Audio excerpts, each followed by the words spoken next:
Alexa commande 5 pains et 2 poissons grillés. Dis Siri, dis à la belle-mère de Pierre que la mission se passe hyper bien. Pierre et André, vous avez pris les photos pour Familéo?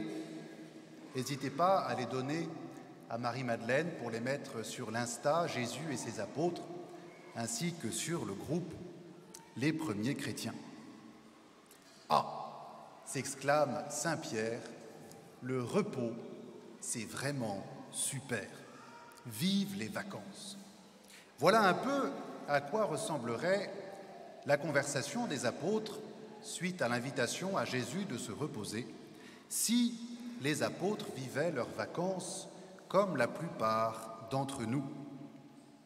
L'homme de 2024 a de la peine à se reposer.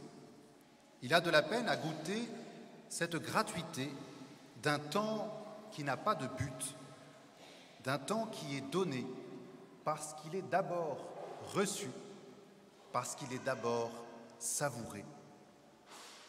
Savourer le temps des vacances, sans autre but que de le passer là, ensemble, dans l'action de grâce pour ce repos que Dieu nous donne. Goûter le temps, à l'image de Dieu qui se repose le 7e jour.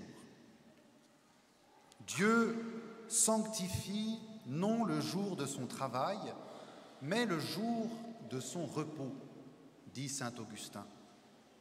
Il nous révèle que son bonheur lui vient non pas de toutes les choses qu'il fait, de la productivité de ses actions, mais du fait enfin de pouvoir se reposer, et il trouve la joie dans la gratuité de ses œuvres et dans la gratuité de son amour.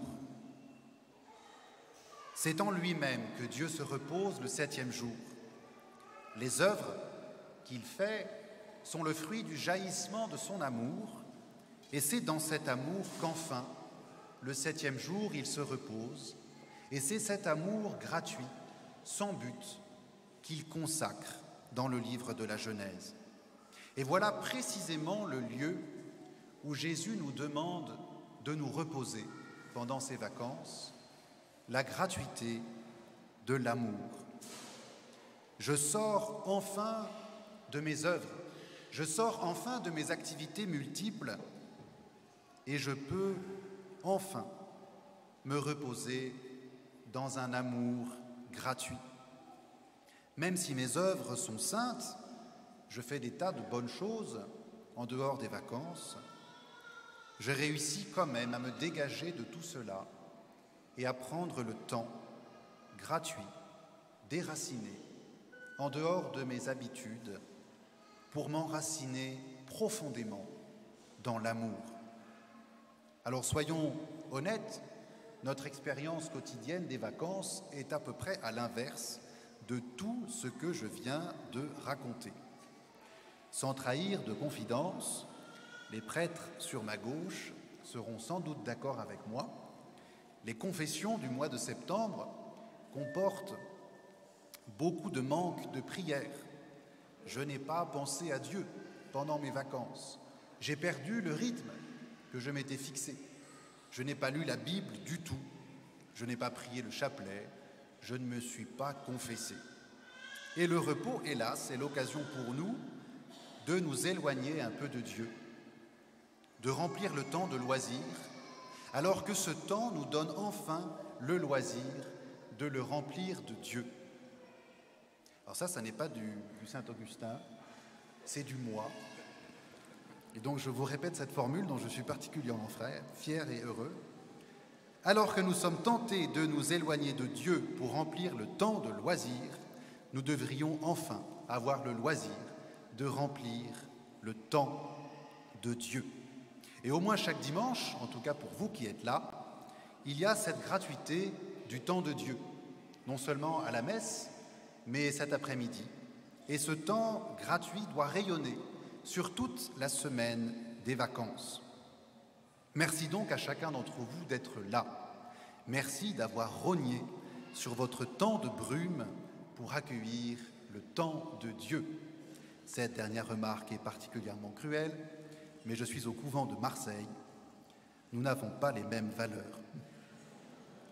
Vous avez tous entendu parler des 5 langages de l'amour.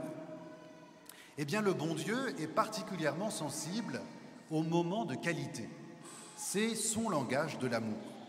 Il faut prendre du temps pour lui, il faut le regarder, il faut l'écouter dans la gratuité du temps pris sur mes activités de vacances.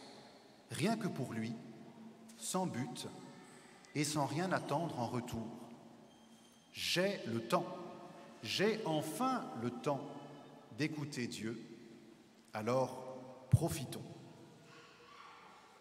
Cette homélie contient du placement de produits. Comment mieux honorer cette invitation que de venir ce soir en l'église de Saint-Enogat, animée par la magnifique chorale qui est sur ma gauche, dans une veillée d'adoration et de confession. Voilà du temps donné, voilà du temps gratuit pour regarder le Seigneur, pour écouter sa voix. Fin du placement de produits. Et sans transition, écoutons maintenant la parole de Charles Péguy, qui, mieux que moi, saura vous convaincre. Il y a des hommes, dit-il, qui ne dorment pas.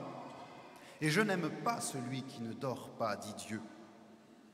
Le sommeil est l'ami de l'homme. Le sommeil est l'ami de Dieu. Le sommeil est peut-être ma plus belle création. Et moi-même, je me suis reposé le 7e jour. Celui qui a le cœur pur dort, et celui qui dort a le cœur pur. C'est le grand secret d'être infatigable comme un enfant. Or, on me dit qu'il y a des hommes qui travaillent bien et qui dorment mal, qui ne dorment pas, comme l'enfant se couche innocent dans les bras de sa mère. Ainsi, il ne se couche point innocent dans les bras de ma providence.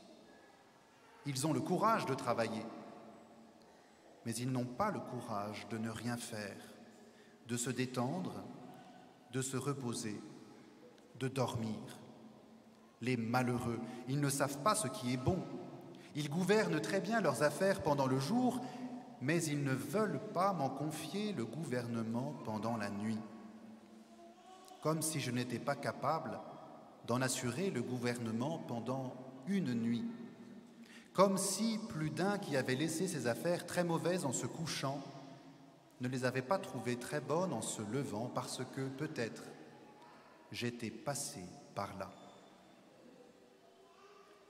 À cette invitation, oserons-nous, frères et sœurs, pendant ces vacances, avoir le courage de ne rien faire? Oserons-nous poser notre téléphone, non pas juste 1 heure ou 2, mais pourquoi pas un jour entier ou 2?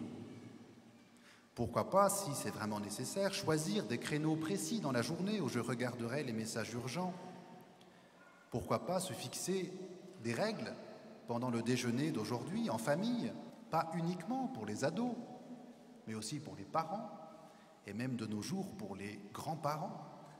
Alors on se soutient les uns les autres, on apprend à se reposer en famille, à profiter du temps qui nous est donné pour parler vraiment ensemble, et pas simplement organiser des choses sans arrêt. Sans autre productivité que de passer du temps ensemble sous le regard de Dieu. Venez à l'écart, nous dit Jésus. Venez à Dinard et reposez-vous un peu.